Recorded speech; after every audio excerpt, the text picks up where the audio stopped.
On July 1965, almost 60 years ago, the Mariner 4 spacecraft sent back these images, the first close-up shots of another planet ever taken from space. One pass, a single chance for everything to work. That planet was Mars, and these fuzzy images made this distant object, millions of miles away, feel close enough to touch. Today, breathtaking images like these from NASA's Curiosity rover make it easy to imagine being on the red planet's surface. I can plan my expedition across the Martian desert as easily as a hike on Earth. And as we've traversed across the planet, we've discovered incredible wonders. A labyrinth of deep, steep valleys, a canyon almost 10 times longer and 5 times deeper than our own Grand Canyon, spectacular craters, including one of the largest in the solar system, desert sand whipped up to form monster dust devils, and we're even getting closer and closer to the question of life on Mars. Just last month, Curiosity was reported to have found the longest organic compounds ever found on Mars. The ingredients for life might be right there, just beneath the surface, and there's so much more to be discovered. Tonight, we're uncovering the secrets of the red planet. Welcome to The Sky at Night.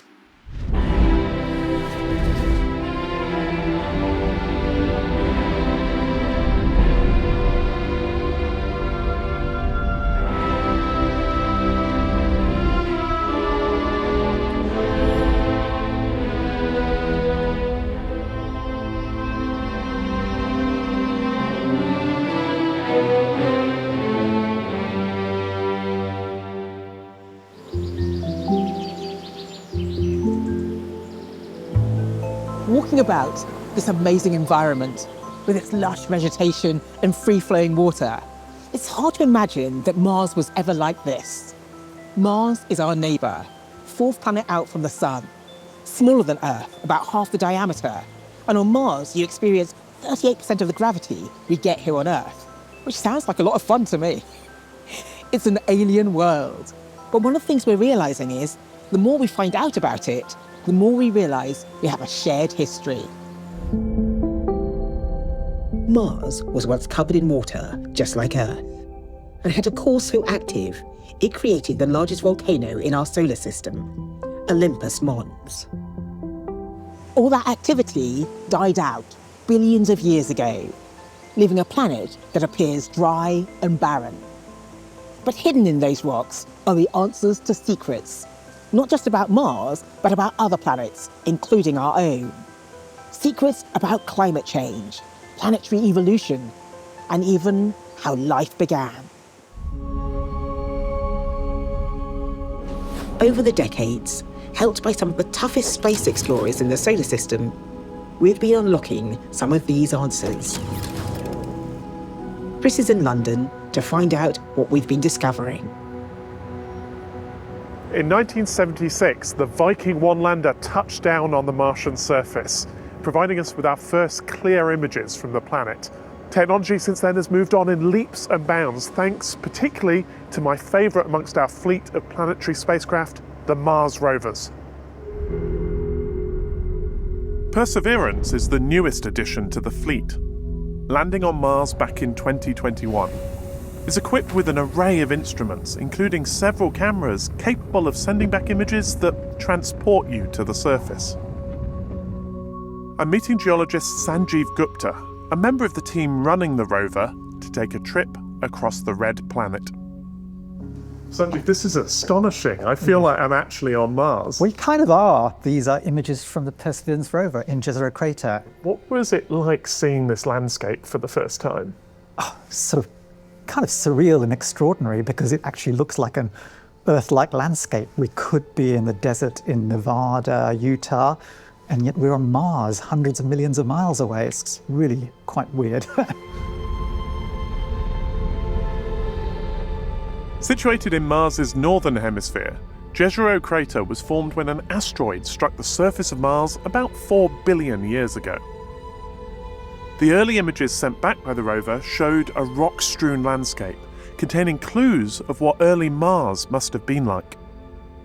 So, You're the geologist. Tell me what you see when we look around this site. Oh, so this panorama was taken early on after we landed, and this is sort of within the crater, and we're looking out towards the west, and we can see we're actually stood on rocks that we actually had no idea what they were before we landed. So what did these white rocks, these light rocks, turn out to be? So we argued about it for ages, and then it's when we applied some of our detailed chemistry instruments that we were able to work out that these are actually volcanic rocks. And what was the giveaway? What was the kind of evidence that you got? So we could actually map in detail the grains, in particular grains of a mineral called olivine, and it was very, very clearly of volcanic origin. It's volcanic rocks like these that could one day tell us about the inner workings of Mars. But the landscape itself also has clues that tell us how this part of Mars once looked. So the gap you can see there in the mountainside, that's actually a former river valley, with the river coming from outside the crater, entering the crater and building a lake within the crater.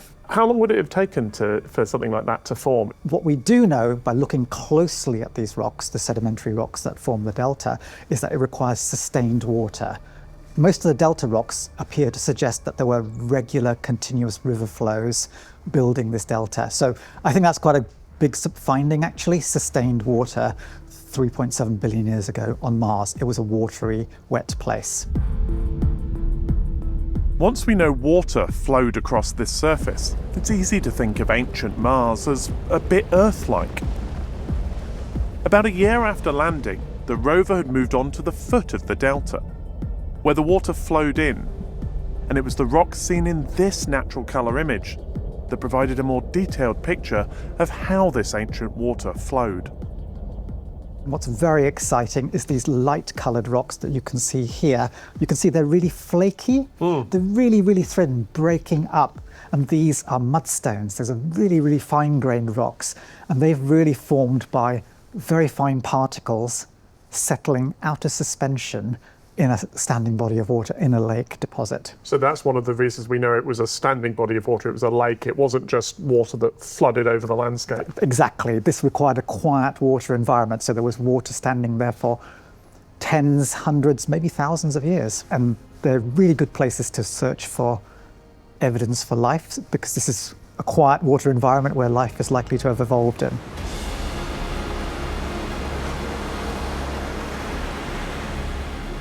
The picture we're getting is of the kind of watery conditions where life could have evolved. But to find out if it did, we need a closer look at those rocks. And so Perseverance has been collecting samples in the hope that one day they'll be returned to Earth for analysis. In the meantime, the rover has moved on, and having travelled about 20 miles since it landed, it's reached the crater's edge, sending back this wonderful image just a few months ago. Wow, this is just beautiful. Where are we? So we're on the crater rim, and this is an enhanced colour image to bring out these beautiful details, all the different colours of the rocks and the different varieties of rocks. And what are the rocks like up here? Are they the same as in the delta? Oh no, they're completely different. This is the ancient, what we call the basement rocks, the oldest rocks that the crater was formed in. So the rocks that you can see here on the rim was what the asteroid or meteorite impacted into, deformed and formed the crater, and these are now preserved here. And these are very old. These are very, very old. So these are like 3.9 billion years old, something like that. And we have really no idea what they are, and we're just trying to reconstruct that at the moment. And the nice thing, I think, is that this landscape is older than anything we have on Earth. That's right, yeah. Some of these rocks, and if you look beyond in the distance, those rocks, those are older than anything we really have. And so really get the deep understanding of the early history of rocky planets here. In this beautiful place. Thank you so much for showing us it. Pleasure. Our existing rovers are building up our understanding of the red planet's past. But soon, future missions could do even more. Maybe even answer the ultimate secret. Was there life on Mars? ESA's ExoMars project is hoping to answer just that. The mission includes the UK-built Rosalind Franklin rover, due to launch in 2028. It's equipped with next-generation instrumentation and it's on the hunt for well-preserved organic biomarkers hidden beneath the surface. But it's rocks much closer to home that are helping it prepare for its mission. Maggie's headed north to find out. Exposed slabs of rock found all over Scotland were formed millions, if not billions of years ago. Layer upon layer of sediment and dead material compacted together, trapping evidence of early life. But the question is, could the same be found on Mars? To find out what rocks on Mars could reveal about possible former life on the planet, we first need to understand where to look here on Earth. And so a team of scientists are analysing samples from the northwest of Scotland to reveal the chemical signatures of ancient life. I'm joining Claire Cousins of the University of St Andrews to find out more. So Claire, you've been collecting samples. Can you tell me more about them? Yes, absolutely, Maggie. So we've been looking at some rocks in the northwest of Scotland. So this is one of them here. And these rocks are amazing because they're about 1 billion years old, but they're incredibly pristine. So can you talk me through the rock? Yeah, absolutely. So if you look really carefully just at the very surface, you can see this kind of spider web sort of structure. This is left behind by microorganisms that were living their best lives, kind of left behind this beautiful sort of network of sort of trace structures in this rock. And it's by analysing the rocks using an electron microscope that the geochemical signature of this previous life can be found. This rock was made from muds, these really fine-grained sediments in this wet environment. And these are all just laying down, they produce these really beautiful layers. Actually, but you can see the sort of the striations, the layers are very distinct. Yes, absolutely. And it's those very layers which actually then trap and capture that microbial material. So every time you get new sediment being washed into the environment, it's then trapping those microorganisms.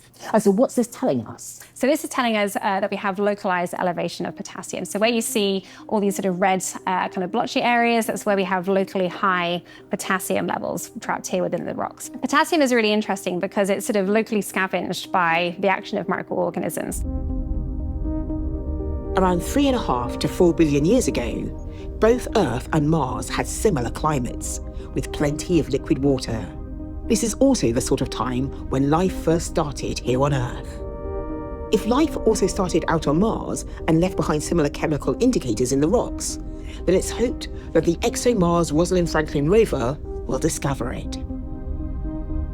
The really unique thing about ExoMars compared to other rovers is that it can get samples from about 2 meters down into the subsurface. The instrument that this is tying into, it's called ENFIS. ENFIS means rainbow in Welsh, it's a Welsh-led instrument, and it's an infrared spectrometer. So that means it looks at the wavelengths of light in the infrared that are bouncing off the rocks that we're exploring. So this is one of the few instruments that actually will analyze the rocks before the rover is drilling. So this helps us then target those rocks and say, this is where we should do, the incredibly time-intensive task of actually drilling into the Martian surface. And it's going to be a completely different picture down there because it's going to be samples of rocks which have not been affected by the surface environment of Mars, which is a very high radiation environment. It's destroyed a lot of organic matter, for example. So I have to ask a question. Do you think we'll find life on Mars? It's a really tricky question. Of life, yes. There's probably not life on Mars today. But certainly in Mars's past, all the geological evidence on the surface of Mars really shows us that actually in the sort of first billion years, it really wasn't so different to Earth's environment. And of course, we know that life arose here on Earth, this is why we're here today. And so the real big question is whether or not this also happened on Mars. And of course, if it didn't, that's also an interesting question as well. Why didn't it? And that makes us actually really special. And I think it's not something that's going to be achieved with just one particular mission. Well, thank you. It's fascinating. I'm excited to find out what future rovers will reveal. But in all our Mars explorations so far, no spacecraft has ever made a return trip from the Red Planet. And the time and the cost of spaceflight is one of the major hurdles. But imagine how much more we could discover if we could bring Mars samples back to Earth.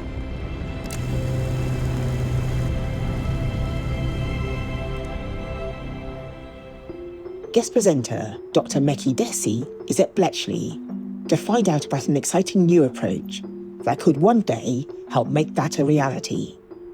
Since the first rockets were launched almost 100 years ago, the fundamentals have actually changed very little. Sure, there have been some improvements in efficiency and in fuel type, but chemical liquid fuel remains one of the most widely used methods of propulsion.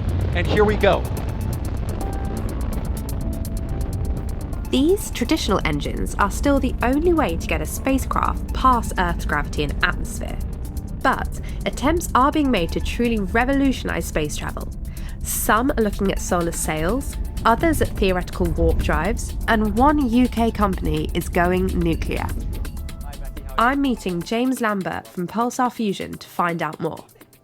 Starting with the electric plasma engines they are already building. Wow. So what do we have here?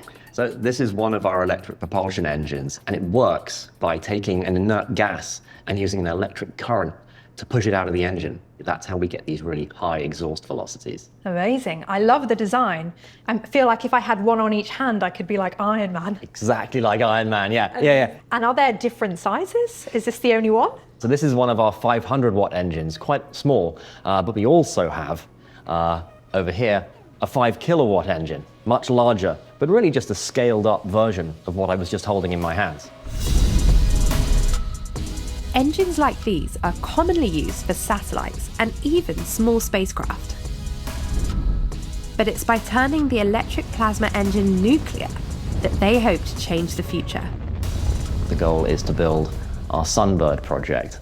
And this is all about maintaining these really high efficiencies, but increasing the thrust of the engine so that you can fly more ambitious projects. So I'm talking about interplanetary missions out to the outer planets or big science missions. So what kind of propulsion is that? So this is our fusion propulsion concept. It uses nuclear fusion to actually drive a plasma out of the back of the spacecraft, and that's the source of propulsion. So what are the fuel savings between using traditional chemical liquid rockets versus nuclear fusion? Right, it's a huge trade-off. Because the fusion engine is so much more efficient, it's anything from 100 to 1,000 times more effective. So we can carry 100 to 1,000 times less fuel. The concept that they are developing would see a bank of engines docked in space. Fueled by nuclear fusion, they will then connect with a launch spacecraft and power it through the solar system at high speeds. So at the moment, with our traditional methods, we're looking at a round trip to Mars for about 2 to 3 years. But with this, you're saying? Down to a year or better. Amazing. Yeah. So this kind of technology could help us make bringing sample returns back from Mars a reality, and hopefully eventually getting humans to Mars a reality. Absolutely, the works. Putting a new space station in orbit around Mars suddenly becomes much easier as well. What stage is it currently at? So at the moment, we're deeply embedded in all of the computer simulation of the reactor and how it would work. The next step is all about building the chamber to actually test it in. That is so exciting. Good luck, guys. Thank you, Mackie. It's early days for the Sunbird project, but it's big dreams like these that could change the way we travel through space. Until then, we continue to observe from a distance, but that doesn't stop big discoveries being made.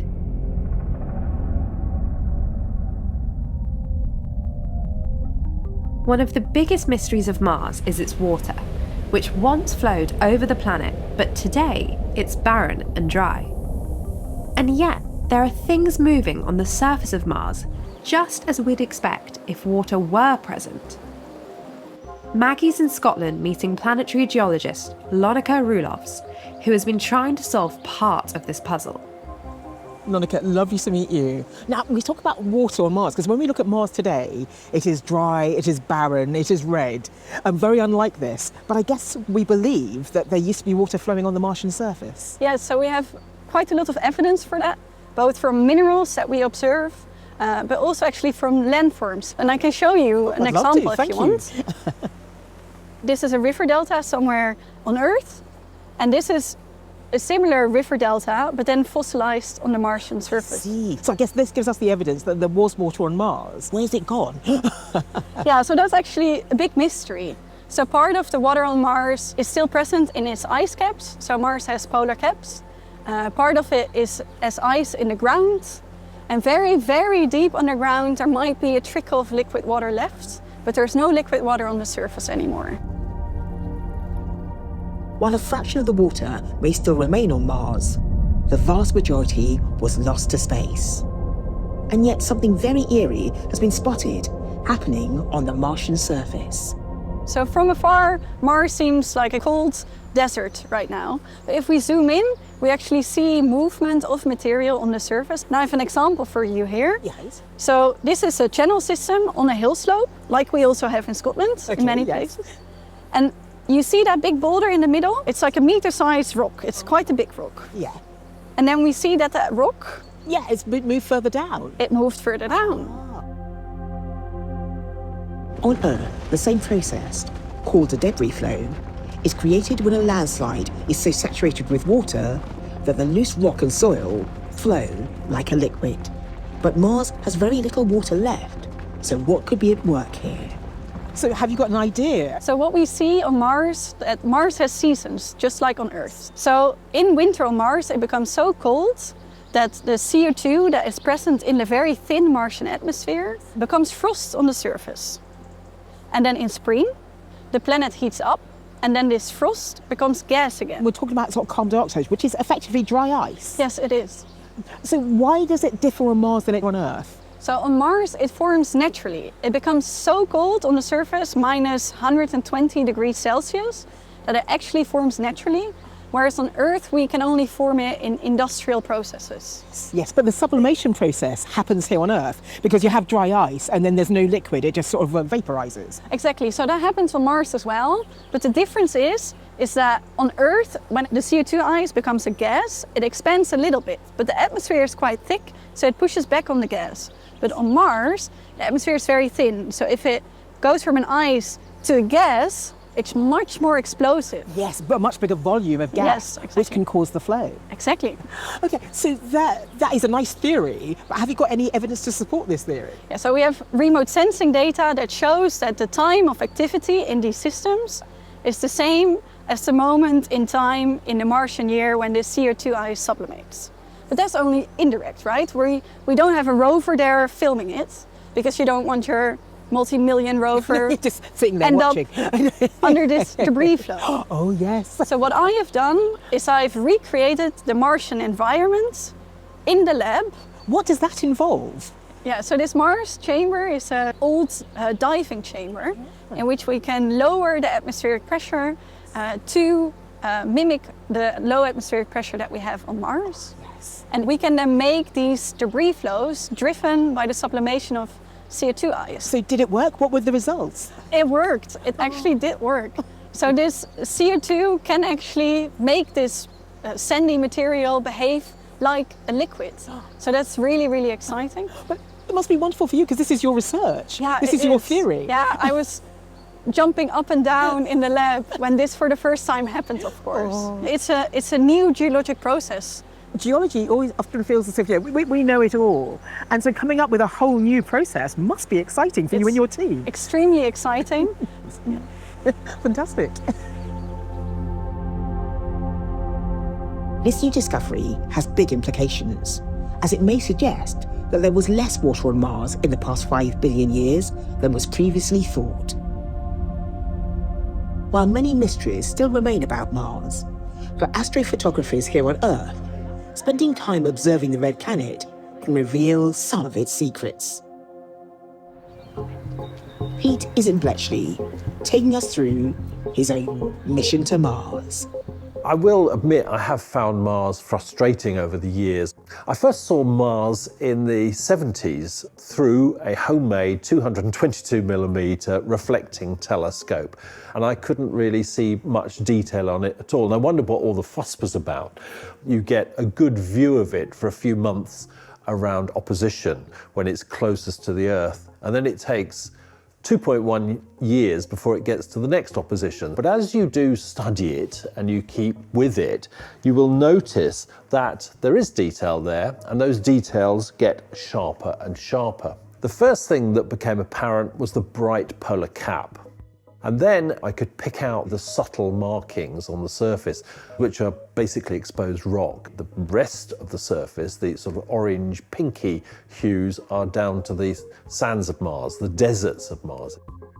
It's a wonderful planet to measure your improvement in astronomy. So if you want to start your own Mars journey, here's how. Mars is an easy spot when it's in view and bright, thanks to its distinctive orange hue. And now is a good time to try and catch it before it gets compromised by the bright summer skies. To locate it in mid-May, just look to the western horizon, about a third of the way up from the horizon as the sky is getting dark. It then moves east, and by mid-June can be spotted next to the bright star Regulus. But the window to see Mars will be getting narrower all the time. Look for the pairing around 11:30 p.m, low above the western horizon.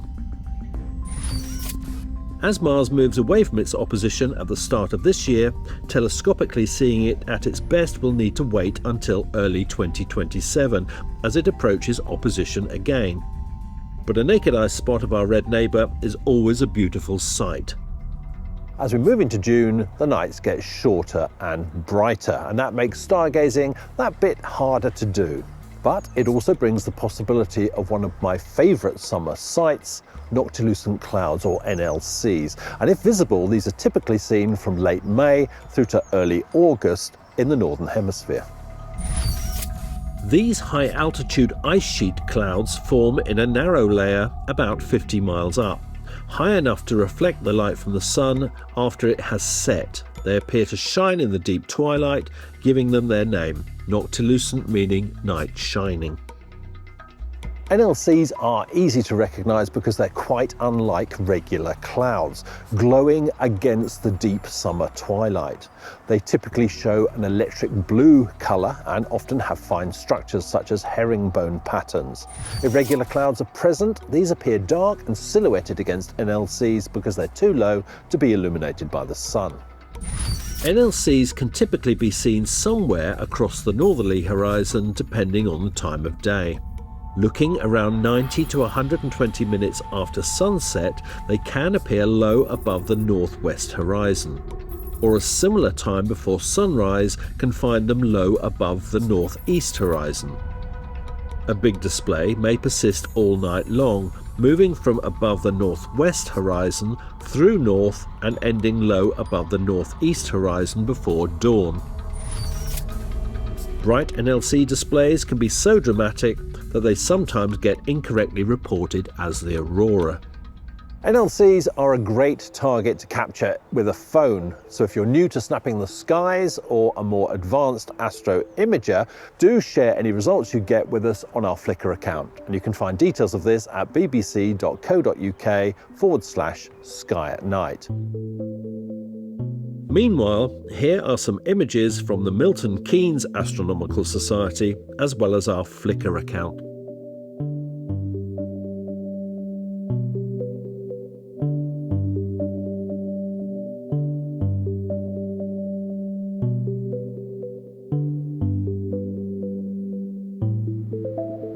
Since humanity first looked up at the night sky, we've been fascinated by Mars, that pale red dot in the night sky. But now, year by year, mission by mission, decade by decade, we're finally beginning to unravel its story, turning that pale red dot into a world. Good night.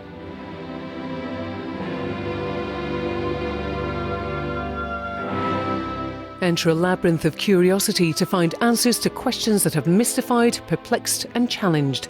Simply listen to Inside Science, now on Sounds.